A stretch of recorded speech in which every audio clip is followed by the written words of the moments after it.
24 मई से सेहत सही लाभ कई के अंतर्गत एक नई पहल। सीधी बात स्वास्थ्य मंत्री के साथ 24 मई के दिने बिहार सरकार के स्वास्थ्य मंत्री जी के भेंट वार्ता जरूर सुने। 24 मई से सेहत सही लाभ कई के अंतर्गत एक नई पहल। सीधी बात स्वास्थ्य मंत्री के साथ। नमस्कार, मैं कम्युनिटी रेडियो के माध्यम से अपने राज्य की जनता को ये जरूर कहना चाहूंगा, जिस तरीके से हम लोग स्वस्थ बिहार समृद्ध बिहार जी के लिए आगे बढ़ रहे हैं, उसका आधार अब ये हो गया है कि हम गांवों तक स्वास्थ्य सेवाओं को पहुंचाएं। बिहार राज्य में जांच के स्थिति और मुफ्त दवाई के उपलब्धता खातिर का ठोस कदम उठाता है। सरकारी अस्पताल में दवाई पहुंचावे के मामला में बिहार पूरा देश में नंबर 1 पर। लेकिन वहाँ support staff like ANM, GNM या डॉक्टर्स, ये सारी चीजें अभी हाल तक इन चीजों की कमी रही है। तो अब लगभग 10,600 जी। जो एएनएम हैं उनकी नियुक्ति मैं अगले 15 दिनों के अंदर कर दूंगा। प्राथमिक स्तर पर ये सुविधाएं कितनी बेहतर हो पड़ी है कि बुनियादी सुविधाओं में और व्यवस्थाओं में बहुत परिवर्तन पिछले 1 दशक में आया है। हमारा फोकस पॉइंट धीरे धीरे गांव की तरफ बढ़ता चला गया। आज बिहार में 21 जिलों में हमने जिला मॉडल हॉस्पिटल बनाए हैं जो एक्सक्लूसिव हैं। हम मूल रूप से भोजपुरी बोले वाला एरिया के सब लोग से हम जरूर आग्रह करें कि रहो गांव में अब अस्पताल खुलता, जरूर महीना में एक बार जाके वो अस्पताल में अपन जांच जरूर करवाएं।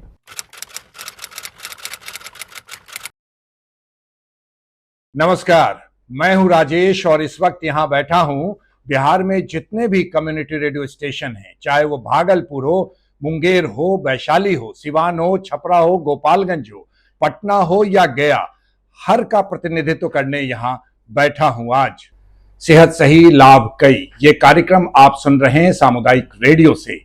आज हम इसके विशेष अंक में बैठे हैं और सीधी बातचीत होगी बिहार के स्वास्थ्य और विधि मंत्री माननीय मंगल पांडे जी से। सबसे पहले तो हम आपका स्वागत करते हैं सर, हम अपने आज के इस विशेष कार्यक्रम में। नमस्कार, धन्यवाद। आज आपने मुझसे बात करने की प्रयास किए और आज आपका जो ये कम्युनिटी रेडियो है जी, स्वास्थ्य सेवाओं की जानकारी लोगों को कम्युनिटी रेडियो के माध्यम से देगा और आपके इस प्रयास का मैं अभिनंदन करता हूं।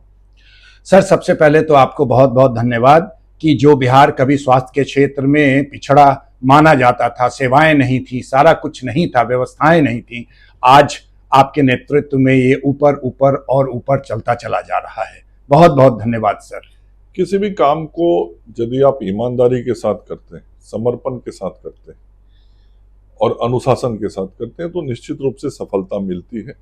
मैंने भी जब से ये जिम्मेवारी स्वास्थ्य मंत्री के रूप में लोगों को बेहतर स्वास्थ्य सेवाएं देने की हुई, मैंने भी अपने जीवन में स्वास्थ्य व्यवस्थाओं को ठीक करने के लिए अनुशासित तरीके से, समर्पित तरीके से काम करने का प्रयास किया, जिसका परिणाम आज दिख रहा है। जी सर, एक सवाल है और ये पॉजिटिव नोट पर सवाल है सर कि एसआरएस की रिपोर्ट के अनुसार जो एमएमआर की जो दर है हमारे यहाँ कम हुई है। प्रसव के समय महिलाओं की मृत्यु, माता की मृत्यु कम हो रही है।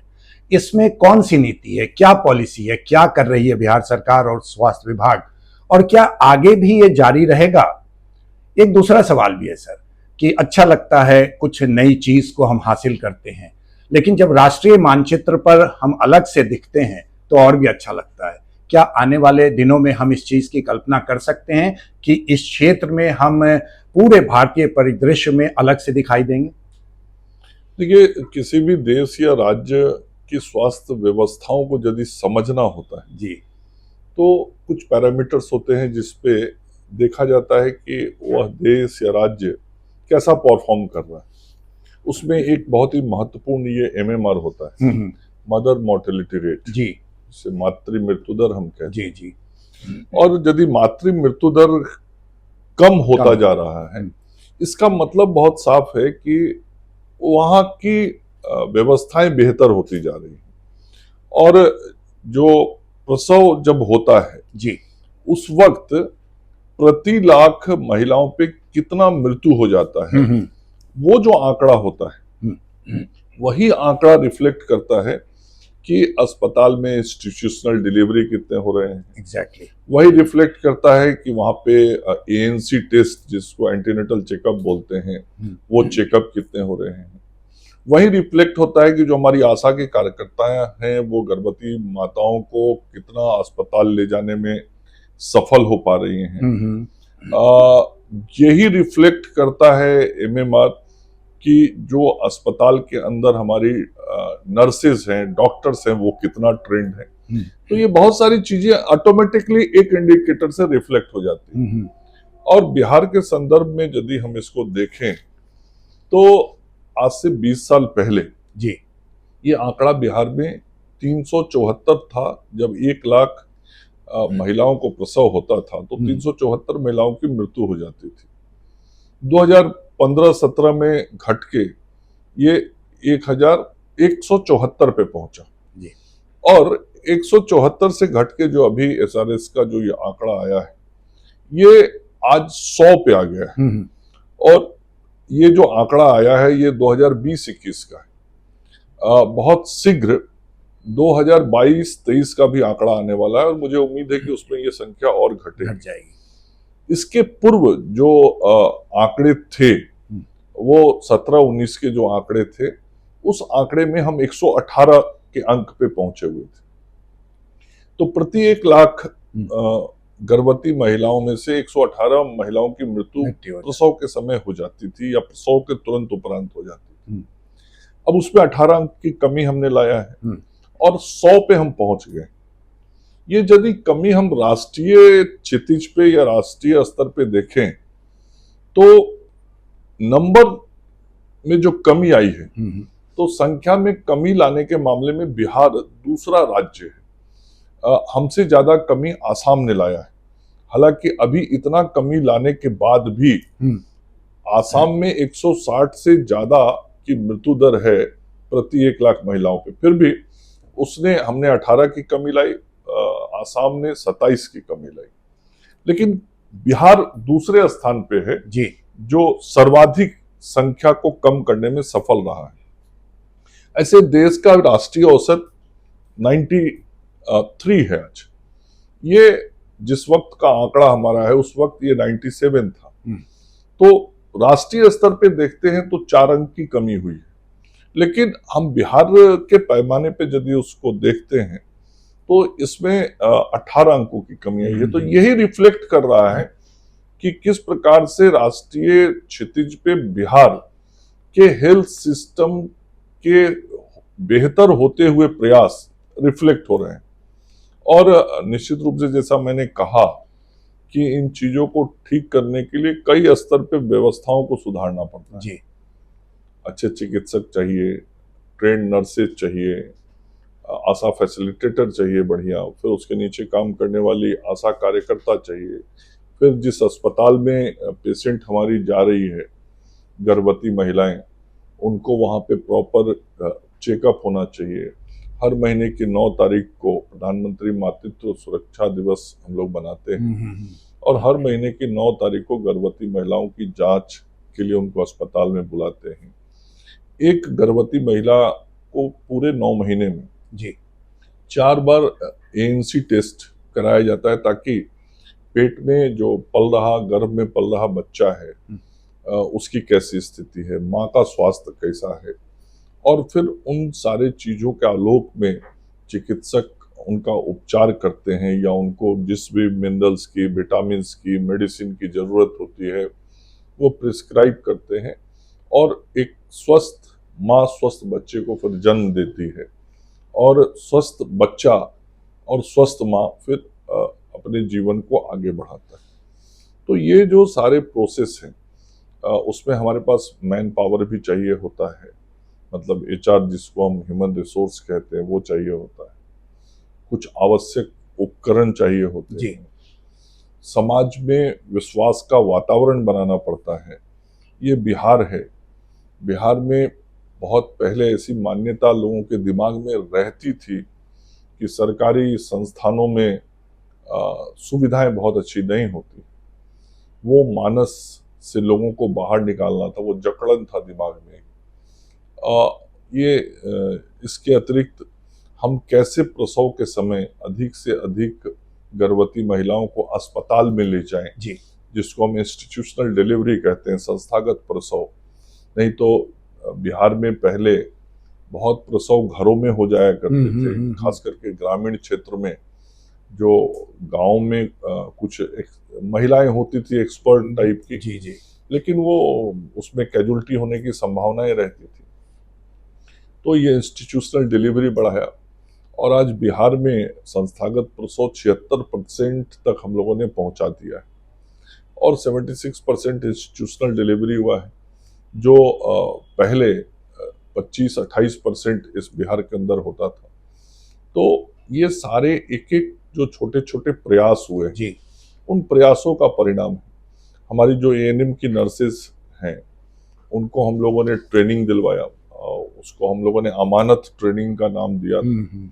और उस ट्रेनिंग के माध्यम से हमने ट्रेनर्स बनाए और वो जो ट्रेनर्स नर्सेज बनी उन लोगों ने भी नीचे जाके ट्रेनिंग देने का काम किया, जिसके कारण प्रसव को बेहतर तरीके से कराना, सुरक्षापूर्ण तरीके से कराना। तो ये सब जो प्रयास हुए उन प्रयासों का ही परिणाम है कि ये संस्थागत प्रसव भी बढ़ा, जो हमारी जन्म देने वाली माताएं हैं उनका जीवन भी सुरक्षित हुआ और कुल मिला के एमएमआर में कमी आई। और एक ऐसी कमी आई जो आज राष्ट्रीय स्तर पे चर्चा का विषय बना हुआ है। नहीं तो कोई सोच नहीं सकता है कि बिहार इतना ज्यादा छलांग लगा सकता है, इतना ज्यादा आगे बढ़ सकता है।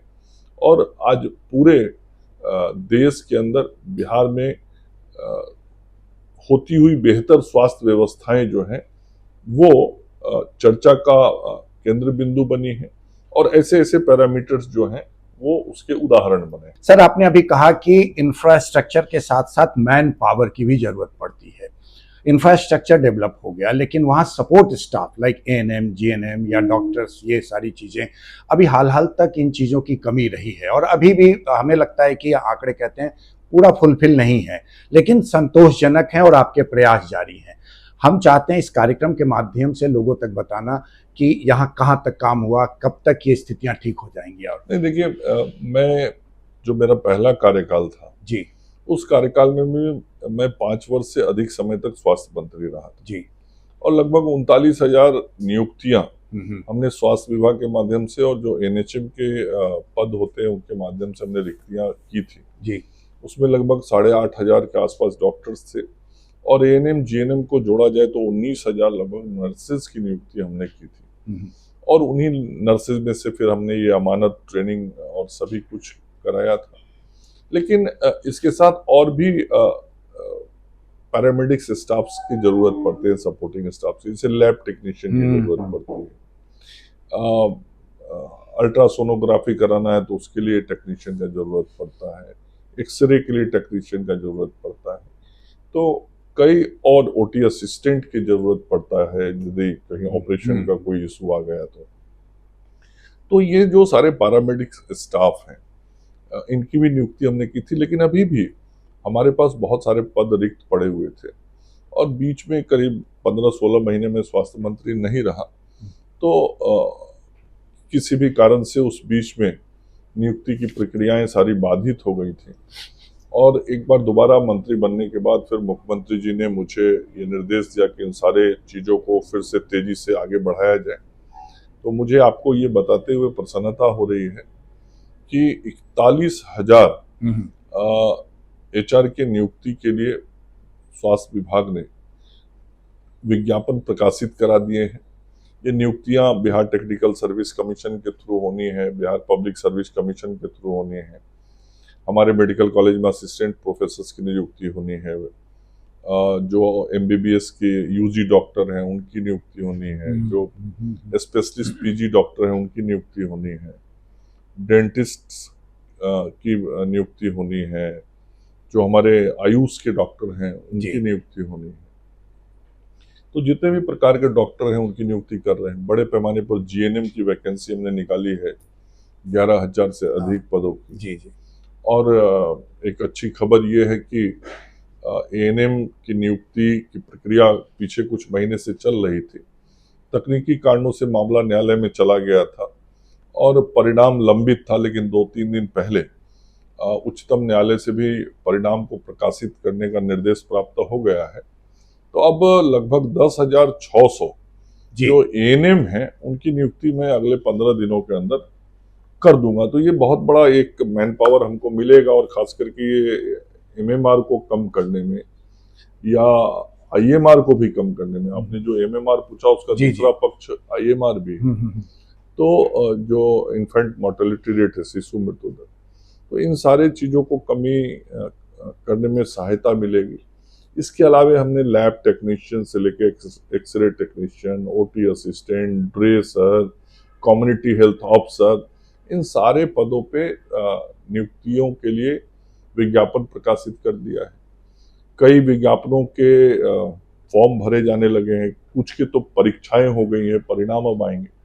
तो लगातार जो हमारा प्रयास है कि मानव बल की कमी को पूरा करें, मैं समझता हूं कि जो रिक्त पड़े हुए पद हैं और जिसके अगेंस्ट वैकेंसी निकल गई है जी, अगले 2 से 3 महीने में इन सारे पदों पर नियुक्ति हो जाएगी और तब हमारे पास और पर्याप्त मानव बल होगा तो हमारी सेवाओं का स्तर और सुधर जाएगा। हम लोग सामुदायिक रेडियो से सर समुदाय के बीच में जाकर काम करते हैं, ब्रॉडकास्ट भी होता है पब्लिक के बीच में और एडमिनिस्ट्रेशन के साथ भी सर। तो हमेशा सदर अस्पताल या पीएससी सीएससी जाना होता है सर। बहुत ही खूबसूरत व्यवस्था, बहुत ही उत्तम व्यवस्था सर आपने कर रखी है। लेकिन बातचीत सवाल तो बहुत है, लेकिन समय की सीमा है सर। चलते चलते जो आपने विश्वास वाली बात कही ना सर, कि विश्वास होना चाहिए, हेल्थ सेक्टर में विश्वास बहुत मायने रखता है सर। तो इतनी अच्छी सुविधाएं हैं। हम चाहेंगे कि आज के इस कार्यक्रम में सेहत सही लाभ कई में हम बिहार के स्वास्थ्य मंत्री से चाहेंगे कि लोगों को ये आग्रह करें कि विश्वास हम उनके लिए हैं, वो हमारे पास आए। 2 शब्द आप कह दें। मैं कम्युनिटी रेडियो के माध्यम से अपने राज्य की जनता को ये जरूर कहना चाहूंगा कि आदरणीय प्रधानमंत्री नरेंद्र मोदी जी और माननीय मुख्यमंत्री नीतीश कुमार जी के नेतृत्व में जिस तरीके से हम लोग स्वस्थ बिहार, समृद्ध बिहार जी के लिए आगे बढ़ रहे हैं, उसका आधार अब ये हो गया है कि हम गांवों तक स्वास्थ्य सेवाओं को पहुंचाएं। समाज के अंतिम पायदान पर बैठे हुए व्यक्ति को भी निःशुल्क जी स्वास्थ्य सुविधाएं मिले, ना तो इलाज के लिए उनको पैसा खर्च हो, ना दवाई के लिए पैसा खर्च। सही। और अब हमने विशेष अभियान शुरू किया है पूरे बिहार में कि अब हर पंचायतों में हमारा अस्पताल होगा और जो ये अस्पताल होगा उसको हेल्थ एंड वेलनेस सेंटर हम लोग बोलेंगे, आरोग्य मंदिर बोलेंगे। और इस जन आरोग्य मंदिर में गांव में रहने वाले लोगों को जो छोटी छोटी बीमारियों के लिए किसी बड़े शहर की ओर जाना पड़ता था, नहीं जाना पड़ेगा। और वैसे अस्पतालों में भी 120 प्रकार से अधिक की दवाइयां वहां उपलब्ध होंगी और मिल रही हैं, आज भी वो सेवाएं मिल रही हैं। लेकिन ये जो अस्पताल हैं हर पंचायत में खुले, उस दिशा में हम काम कर रहे हैं। और अभी पिछले 4 महीने में जो हमने प्रयास किए हैं, बिहार में 800 स्थानों पे 800 गांव में पंचायतों में ये अस्पताल खोलने के संबंध में निविदा इत्यादि का काम पूर्ण करके निर्माण की दिशा में हम आगे बढ़ गए। तो आज कम्युनिटी रेडियो के माध्यम से गांव के लोगों को मैं भरोसा दिलाना चाहता हूं कि अब राज्य की राजधानी में ही नहीं, जिला के मुख्यालय पे ही नहीं, बल्कि आपके गांव में भी स्वास्थ्य सेवा पहुंच गया है, पहुंच रहा है। और स्वास्थ्य क्षेत्र के जो सेवक हैं वो आपके दरवाजे पे पहुंच के आपकी सेवा करने वाले हैं। बहुत खूब सर। पूरे समुदाय के एक एक आदमी की तरफ से आपका बहुत बहुत आभार ऐसी सोच रखने के लिए, और हमारे साथ आपने इतना समय दिया, आपका बहुत बहुत धन्यवाद। नमस्कार। सेहत सही लाभ कई के आज के अंक का हम यहीं समापन करते हैं। यह सिलसिला आगे भी जारी रहेगा। नमस्कार।